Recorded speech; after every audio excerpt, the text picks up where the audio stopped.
Did he call the police? With 26 million homes in the UK, we're living on top of each other. They said we're here to investigate crime. And when neighbours go to war... Are you threatening me? He was just totally out of his head. Why don't you come and hit me? It can turn home life into a living hell. She was smashing my head on the floor, could hear it crack. You feel like a prisoner in your own house. And it's totally wrecked my life. Coming up, neighbours at war over a shared driveway. Oh, and it's looking in now. Oh my... It just makes me on edge, really on edge. They want this land so bad it hurts them. A cul-de-sac becomes a battlefield. It's been horrendous, actually. You feel like your life's not your own. And family life is under threat. I couldn't understand why anybody would want to ruin our family. She has bullied us and she has made our lives hell.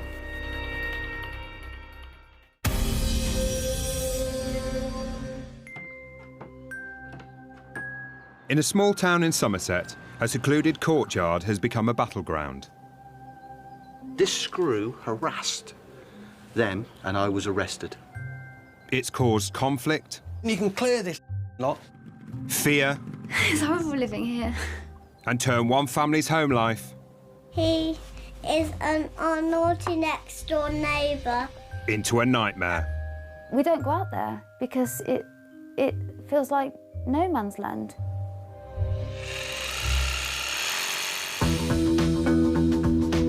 Bricklayer Grant Shortland has been living in a property in the centre of Wincanton for almost 10 years.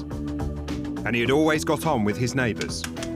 When I moved here, obviously this house was in disrepair, and my neighbour at that time was completing his dwelling, and so we had a lot in common. And it was great. It was absolutely brilliant. They were good times, and there was kind of a real feeling of closeness. It was a shared life living here. The two cottages shared a drive, so had to get on well. But 3 years later, Grant's friend moved out.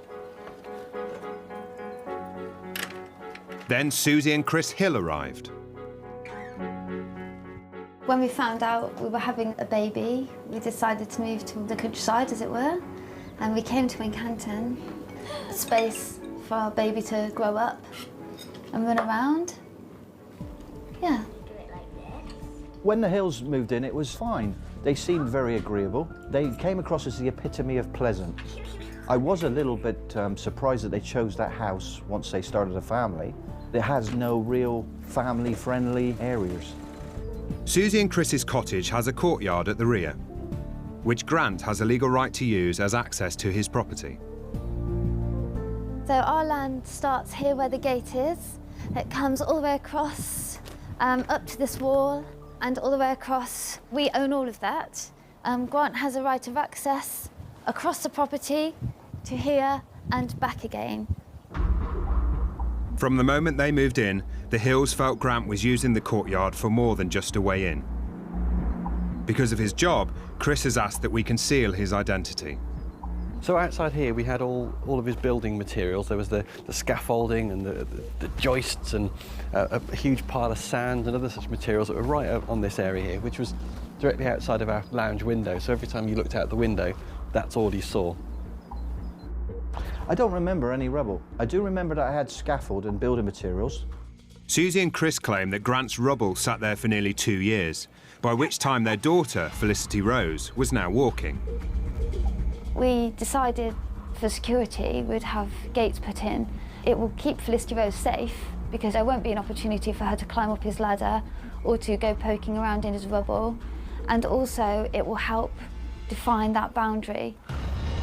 Aware it could affect access to Grant's parking bay, they discussed the idea with him. I thought it was a little overprotective, but I kind of got it. I thought, well, that's fair enough. We made the agreement based on the fact that it was purely as a safety barrier for his daughter. The two gates were fitted, and the Hills agreed that they would only close them when Felicity Rose was playing in the yard. But what happened over a period of time was that the gates became shut more and more, and their daughter wasn't in sight. These gates have proved to be the biggest bane of my life. Grant claims that the Hills weren't keeping their side of the bargain, something Susie denies. Instead, she says Grant started to exert his presence in the yard.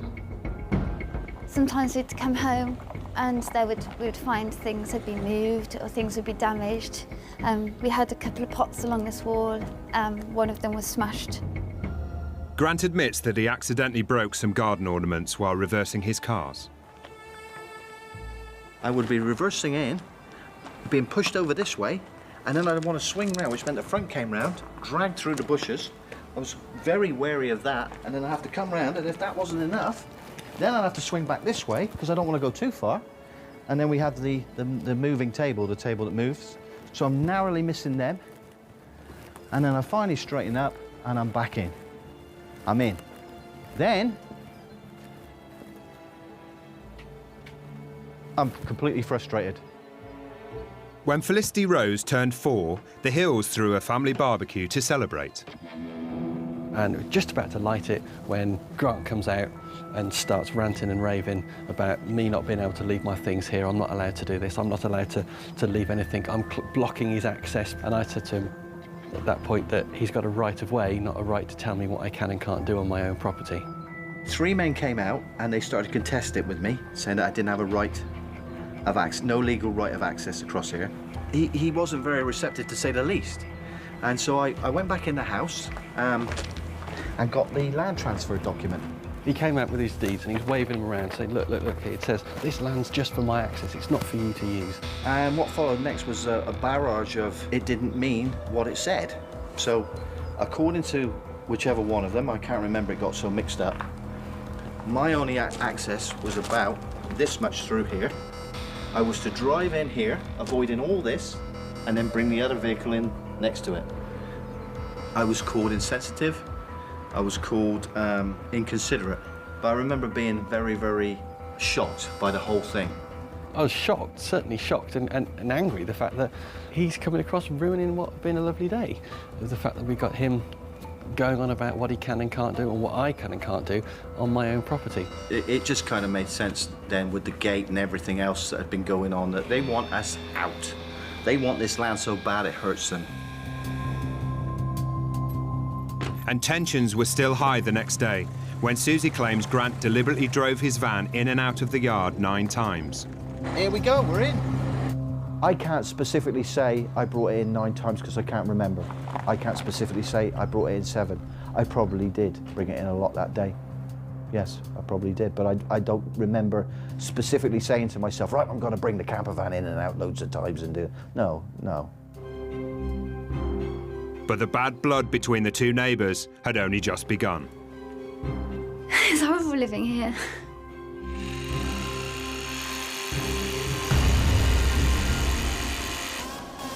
Coming up, 2 neighbours resort to spying 24/7. There was 2 police officers standing there and they told me there'd been accusations made from across the road. And a family's life turns upside down. It made me want to stay in my own home and not leave it. She actually makes my blood boil.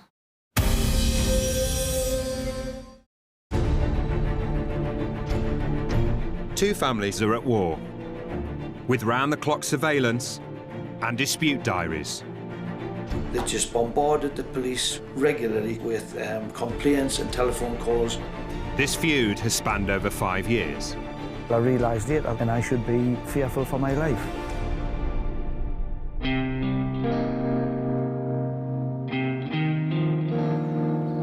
Tom Bryson and his family moved to this cul-de-sac in Tyne and Wear in 2002.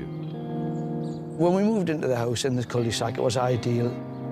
Directly opposite was home to a family and their son. When I first met the couple, we did have a lot in common with the couple, so I did look forward to actually having a good neighbourly relationship with them both. The 2 families shared the cul-de-sac without incident for the next few years. But for Tom, that changed one summer's day in 2010. One day I was out cutting the grass with a lawnmower. I was approached by her. She asked me while I was cutting my grass, could I possibly go around the corner of the edge of the cul-de-sac and cut the grass that was in front of the fence. I explained to her it was actually council land and it wasn't my responsibility to cut the grass for her or anybody else. From that moment, her attitude towards me and my family became rather frosty.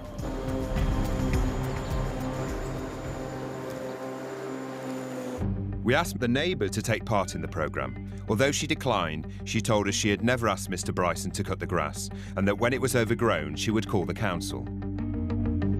According to their neighbours, it was when Tom bought a caravan and parked it in the cul-de-sac's visiting bay that relations deteriorated. Perhaps a week after I'd bought it, I received a letter from the council saying that they'd received a complaint from one of the residents.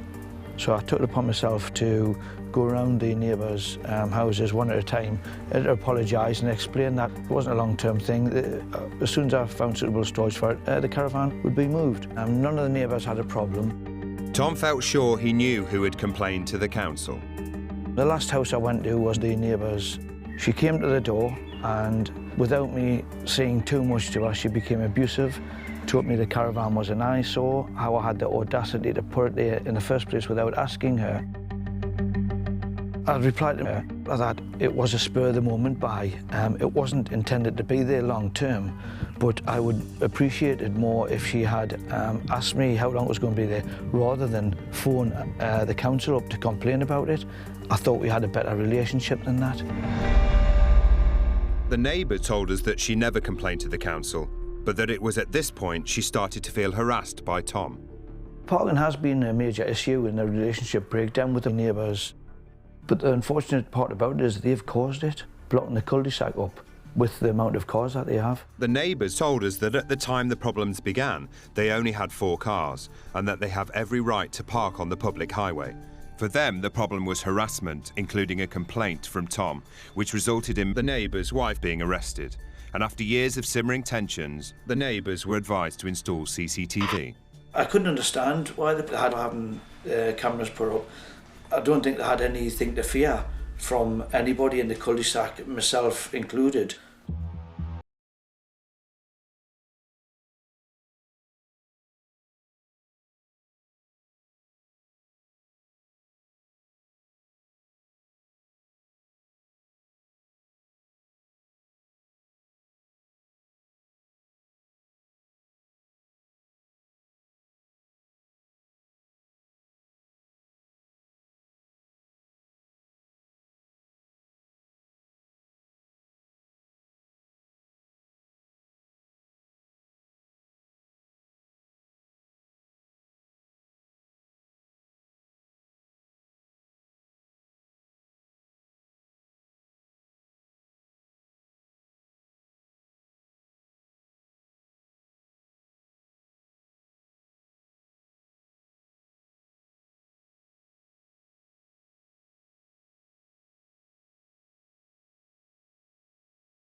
In Somerset, arguments between the Hills and their neighbour Grant Shortland about the shared courtyard had started to get heated.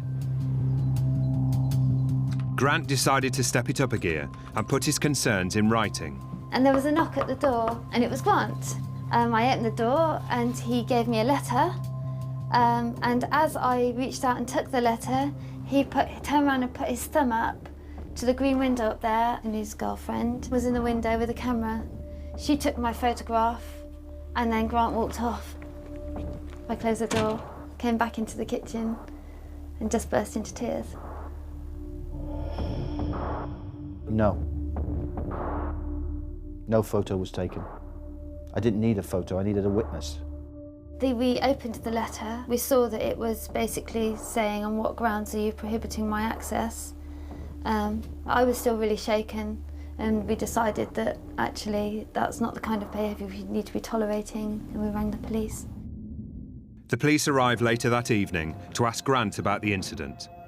They had requested that I should no longer talk to them and that I should only talk to them via a solicitor.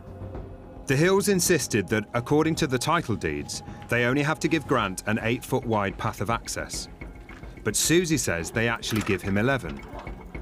11 feet is clearly enough room to drive a car through without having to move patio furniture, barbecues, drive across the patio. You know, we've always kept this bit clear. He's always had that bit through a huge amount of space. But according to Grant, it's not just the pots and garden furniture that were getting in the way. I'm reversing in one day, negotiating all the various obstacles, and I look in the rearview mirror, and there's what I later found out was a hollyhock. There's a plant on a big stem with a white head of some sort, only it wasn't here, it was here. It had come out like this, right in the way. I've just negotiated all this, I'm trying to negotiate all this, and yet again, there's something in the flipping way. And not only that, in the rearview mirror, I swore that he was laughing at me, this hollyhock. I came over to the window and I saw Grant had stopped his car just there and went over to the hollyhocks, broke one, chipped it. I lost it for a second. I walked to the hollyhock and I broke it clean off, with aggression and frustration. I turned around to go back in the car and Susie appeared at the window. And I shouted, "Hey, I saw that." He then started trampling down on the plants along the edge of the wall. I had a moment and I went like that. I kicked a few things, and I got back in the car and reversed in. For the second time in 3 months, Susie called the police. They came and spoke to Grant, but again decided to drop it. And we affectionately call that the hollyhock of doom now. But Grant's outbursts were beginning to make the hills feel increasingly vulnerable. Every time he comes back, I just don't know what's next.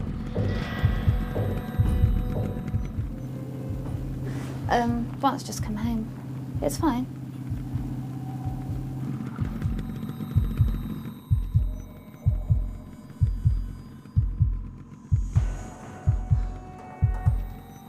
It just makes me get creepy. Oh, and it's looking in now. Oh my God. I don't like him to see me.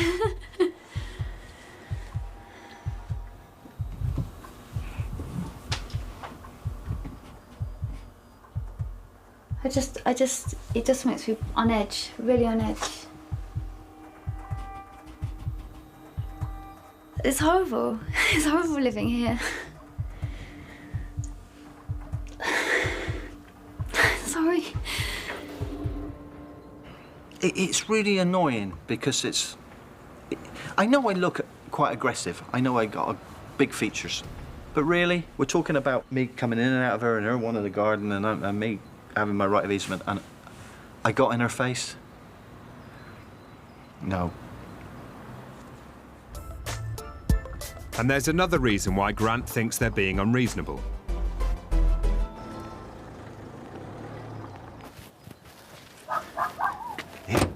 Here. Come and have a look at this. I don't know what all the fuss is about. Behind this big wall here, they rent a lovely, lovely garden. It's close to their house. It's beautiful in there. They've got big trees, and they've got all this at their disposal. And I've got my one little parcel of land, and they're kicking up like mad about it. And you're thinking, what's all that about? I don't get it. If you ever get a chance, have a look in there. It's gorgeous. Despite this separate garden, it was in the courtyard where battle lines had been drawn. And after one more confrontation, Grant's luck would finally run out. Unbelievably, she came in all cheerful and then basically arrested me.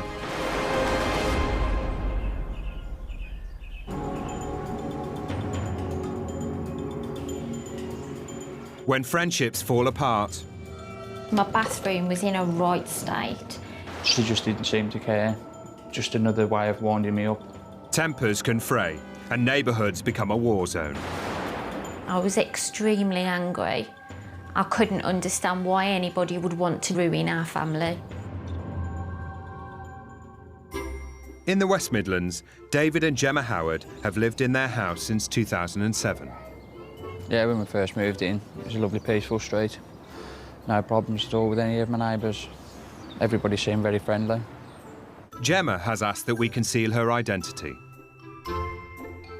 My first impressions of all of our neighbours were really very nice. They all introduced themselves and we've all got on with them fine ever since. The Howard household includes 7-year-old Bradley, This is my bike. 3-year-old Madison, and their treasured pets. Yeah, he'll stay here all day. He's a very good pet. 2 years later, there were some new arrivals in the house opposite. A couple of days after them moving in, they came over and introduced themselves to us. They actually seemed like a really nice couple. They were their neighbour and her husband. The one day they asked us if we wanted to go out for a drink and a meal with them. So we thought, yeah, obviously, it'd be nice to meet new people, and went from there, got quite friendly with each other. They just seemed genuinely nice people.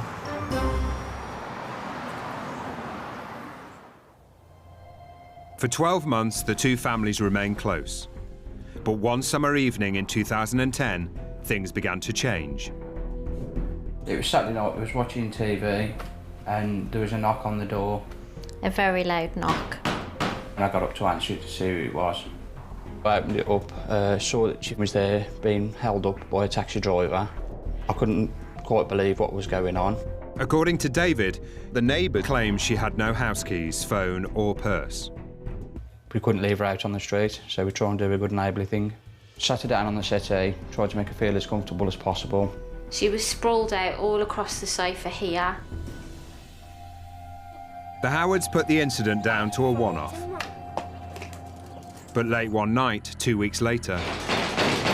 All of a sudden we heard almighty banging coming from downstairs, so I darted up and ran down the stairs to see what was going on. As soon as I opened the door, there she was at the front door, and she fell onto me. For the second time in as many weeks, the Howards told their neighbour she could stay on their couch. She was hysterically crying. It was very apparent that she was drunk. I gave her numerous cups of coffee. I gave her a shoulder to cry on. I comforted her. She actually told me that she needed to go to the toilet. So I helped her up the stairs to go to the toilet. Gemma and David went to bed, but when Gemma got up in the night to use the bathroom, she was shocked by what she found. My bathroom was in a right state. I had to then get some rubber gloves and a bottle of bleach and clean it up at 1 o'clock in the morning. The following morning, when David got up, their neighbour had disappeared, but he'd already made a decision. Yeah, after that incident, we decided to cut off ties with them and have nothing else to do with them. But cutting ties with their neighbour was easier said than done. I just got back home from work.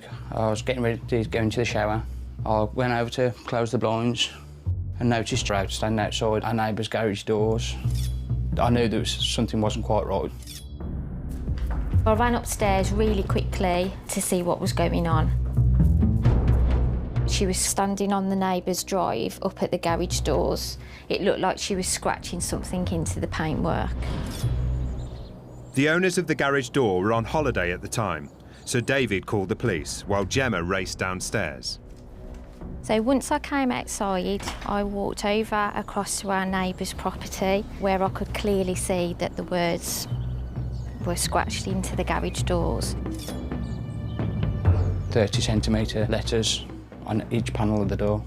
I was astounded that she would actually do that to a neighbour. Gemma continued watching their neighbour in case she damaged anything else. She walked around the front of her car.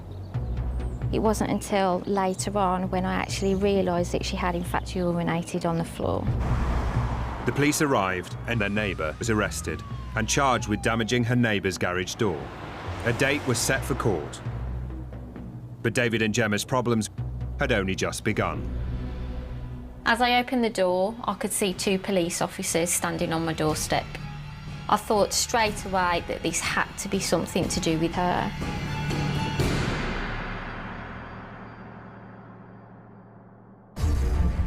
Coming up, the hills start to feel threatened. He's pacing around, he's waving the drill. And things get heated in the cul-de-sac.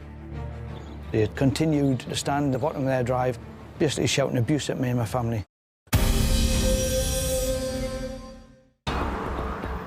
In Somerset, 5 years of arguments between Grant Shortland and the Hills over the shared yard had left Susie Hill afraid to go outside.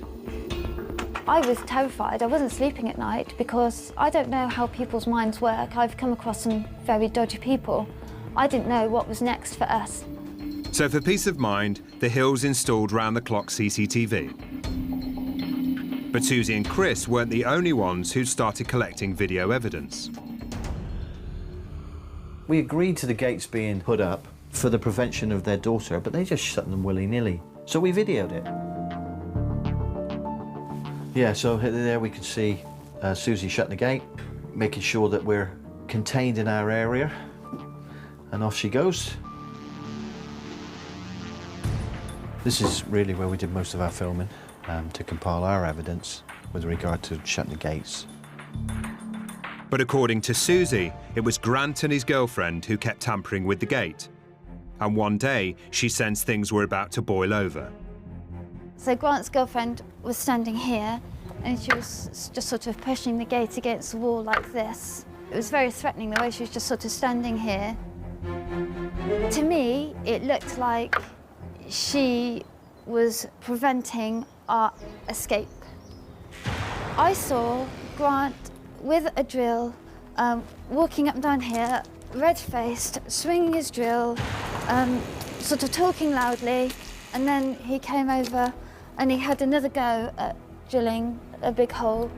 As she watched Grant drilling into the wall, Susie got scared and called the police. And I was on the phone just saying, he's pacing around, he's waving the drill. If we need to get out, we can't get out because the girlfriend is by the gate. You know, I don't know what to do. I don't know what he's doing with this drill, but I'm really frightened, I'm really worried. Halfway through my conversation to 999, he calmed down and they went back in and I said, it's okay, it's fine. We're okay. But the following day, when Grant got home from work... So I go to answer the door and there's a police lady there. And she says, I'm arresting you on suspicion of harassment, read me my rights, and then I had to accompany her to the Oval Police Station. At the police station, Grant explained that he'd simply been using the drill to fit a hook that would secure the front gate open. And guess what? We can come in and out with the vehicle. And whilst under questioning, he dropped a bombshell. It wasn't their wall to contest. It never has been, it never will be. The wall belongs to somebody else, and the owner of the wall I rang up and got the permission with. This revelation was news to Susie and Chris. At the time of the drilling, we believed we were responsible for this side of the wall, but as it turns out, we're not. The landlord of the flat opposite owns this wall. We had no idea that Grant had rang him and said, can I drill a hole in your wall? And that is definitely a mistake on our half. After 2 hours of questioning, Grant was released without charge or caution. This screw harassed them, even though it's not their wall, even though I asked permission, it harassed them. Because I tried to get in and out of my own home. That is the way I see it. But Grant's release only made his neighbours more on edge about what might happen next. It's causing Susie a huge amount of upset and stress. It's causing me a huge amount of upset and stress, if only from coming home and seeing Susie in a state. It's horrible to feel like this. Rescue pastels really help. When I get into a state about it, I get to the point where I'm shaking so much, my teeth are chattering. These are really good. His behaviour has really sort of tainted our view and how much we trust him. I don't trust a word that man says, really. Let me pass, old gate trolls.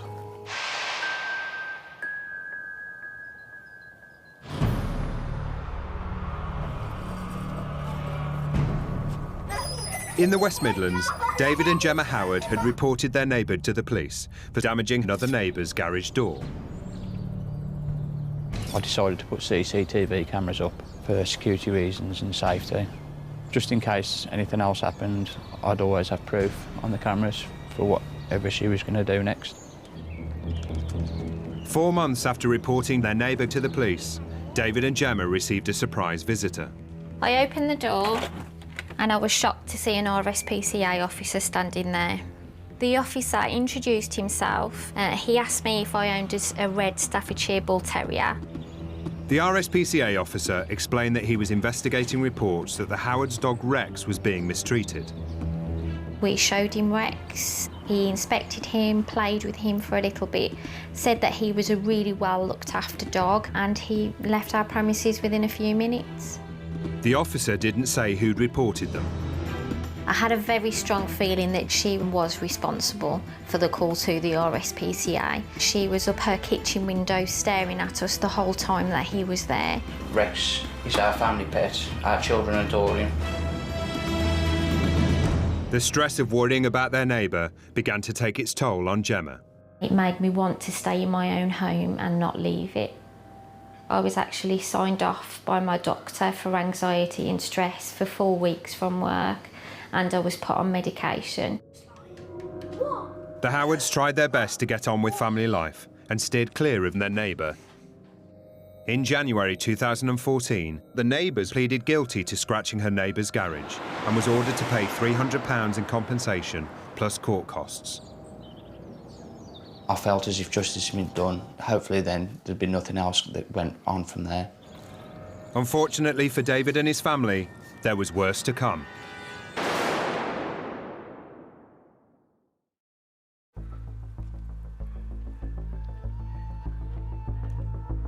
In Tyne and Weir, the Brysons and their neighbours in a quiet cul-de-sac were both accusing each other of offences. On no less than 15 occasions, the police were called around to the cul-de-sac on accusations that it had blocked or impeded the neighbours from moving their cars. Eventually, Tom Bryson was arrested for harassment through inconsiderate parking and intimidating behaviour towards his neighbours during the previous year and a half. When they told me what the charge was to be, I was gobsmacked. I could obviously prove that if anybody, it was the neighbours who were guilty of inconsiderate parking due to the fact they had 4, 5 and sometimes 6 cars parked within the cul-de-sac. Tom was bailed and ordered to stay away from his neighbours, but while he waited for his day in court, he continued parking his caravan in the bay, and things in the cul-de-sac went from bad to worse. One day, my wife and her mother were standing at the neighbour's door chatting. One of my cats had actually followed my wife halfway across the cul-de-sac and had sat itself down in the middle of the road. She came out of her house and threw what looked like a cup of water or a cup of tea over my cat. I couldn't believe what I was seeing. This woman was attacking a small cat that was not on her property, wasn't doing anybody any harm at all.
The neighbours claimed Tom continually plays football in the cul-de-sac and that they'd asked him to stay away as he'd been asked to by the police.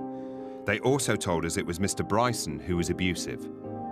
I've had this wall built, and that's basically to stop any balls or anything rolling across off my garden onto the property across the street. A week after the garden wall was erected, I had council officials come around measuring my garden wall, saying that they'd had a complaint from a neighbour. After many meetings with the council and digging into all the legalities, I ended up having to take my garden wall down.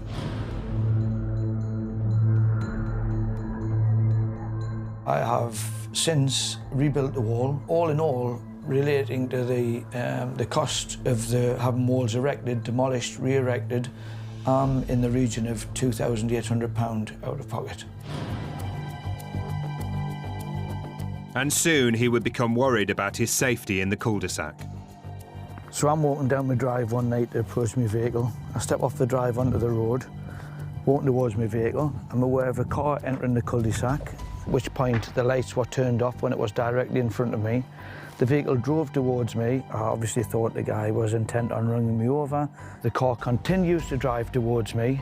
I realise that it's not going to stop. I move over to the left to go out of its way, at which point the car swings round and pulls onto the driveway. I felt a little bit scared, the fact that he was actually going to run me down. Tom and his wife called the police. The neighbour's son was arrested, but no charges were brought. Nearly a year after Tom was arrested and charged with harassment, a 2-day trial at court had been set. The district judge wasn't prepared to sit and listen to 2 days, in her words, of nonsense. We could all go home. The case should never have been brought to court. Complete waste of time. The matter was dismissed by the judge after the prosecution offered no evidence. The neighbours say they were disappointed and made a formal complaint, and the hostility in the cul-de-sac continued. One night over last Christmas, I was relaxing in the house with my family, and there was a knock on the front door.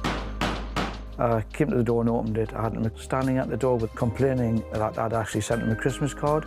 I did try to explain to him that it was Christmas, it was a Christmas card. I'd sent them to all the neighbours. It was actually wishing him a happy Christmas. He was very irate at the door, became very angry, thrust the card back into my hand and told me to stay away from him and his family.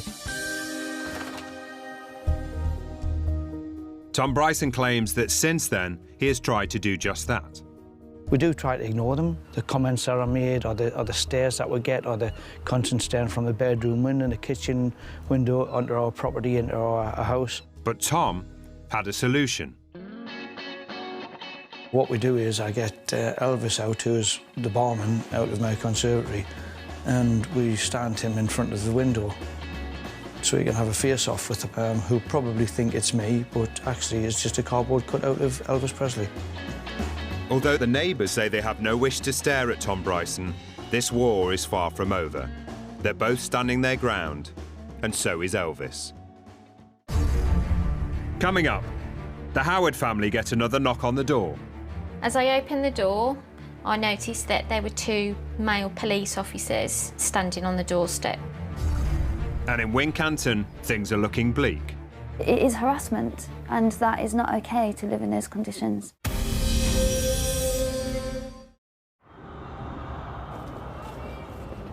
In the West Midlands, David and Gemma Howard were convinced that their once friend and neighbour had a grudge against them. It was 9:30 on a Wednesday evening when I heard quite a loud knock on the door. I wondered what it was, especially at that time of night.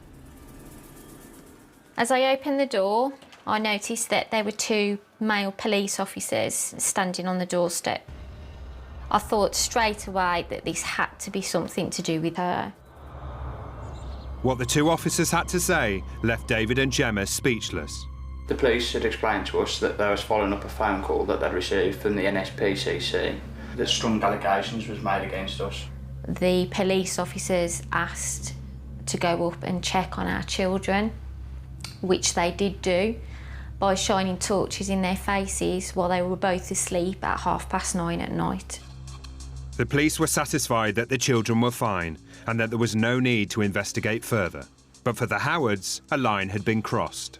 I believe that the reason why she did that was to get back at us from when we witnessed her defacing the garage doors. I was very, very angry. Couldn't think that she could stoop any lower. Heartbroken that she wanted to try and harm my family in that kind of way or get to my children. I was hysterical. I was really, really upset that she would do such a vicious thing in order to try and ruin our lives. The couple reported their neighbour for making false allegations, and in March 2014, she was arrested and given a police caution for harassment. She still constantly stares. She stares through the window.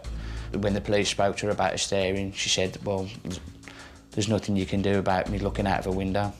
In my opinion, she is a very nasty and vindictive person. There's no words really to describe the woman. She has bullied us and she has made our lives hell.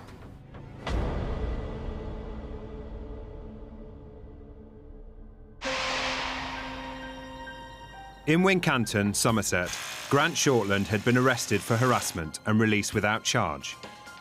How do I feel about that? Absolutely disgusted. Susie Hill claims she was now terrified of her neighbour. But that didn't stop her from challenging his girlfriend when she saw her moving her garden furniture out of the way. I came out and I said, "What are you doing?" And she said, "I'm moving the chairs." I said, "You haven't got right to move the chairs. Well, I'm moving them. I want to get in." Grant's girlfriend, who wants to remain anonymous, says she simply needed to manoeuvre her car. I had to move the table and chairs and she came out barking like a little dog at me. "You can't do that. You've got no right to do that. You can't touch our table and chairs." So I went back to pick it up and she got hold of the back and it turned into like a bit of a tug of war, at which point I was kind of like, what am I doing? The dog was also out, yapping around my feet. So I said to her, "You need to put the dog in or it will get run over." And then she said, "Right, I'll run your dog over then." So the dog was sort of running around, her car was here. The dog started running around. I was trying to catch the dog and I was going, "Margot, Margot." The dog wouldn't come because she thought it was some kind of game. I managed to get hold of the dog. We went back in and I saw my daughter and her friend looking out of the window and they'd seen everything. After 6 years, the stress of Susie and Chris's war with Next Door has started to rub off on their daughter. She made this lovely model of a police station at school, only to find on the side she'd drawn a prison cell with bars and put Grant in prison. Because he is our naughty next door neighbour and we don't go outside because of Grant. If we go on Grant's area, that's not safe.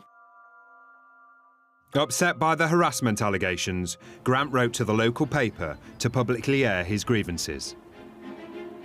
And now he's taking his campaign to the streets of Wincanton. I'm just typing a letter to the town to try and generate an awareness as to this arrest and hopefully a little bit of interest. I'm going to leaflet every household in the town with it. Imagine being arrested and detained for several hours for merely trying to get to your own front door. That is exactly what happened to me in our town, the town you live in.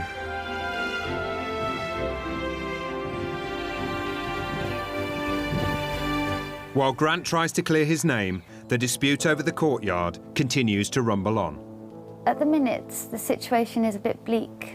It's just a very stressful, it's a stressful time, you know. It impacts heavily on all of us. You know, it hasn't thrown a brick through the window, but it's that drip, drip, drip that wears you down, and it is not, you know, it is harassment, and that is not okay to live in those conditions. They are not the victims in this, we are, and that's the sad thing about it. It's just a very, very tragic set of events orchestrated by my neighbours for the sole purpose of preventing us from coming across that land.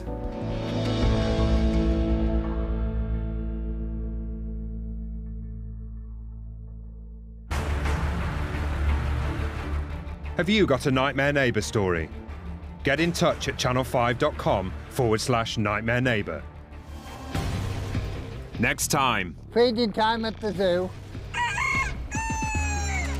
70 new neighbours cause a nuisance. There's cockles going off usually every 6 seconds, 10 to 20 times a minute. That's 900 times an hour. I will never get rid of those birds. One man's dream life goes up in smoke. When we printed the plans out, looked at them, we were absolutely horrified. Stop setting off the fireworks! You are the biggest liar on this planet.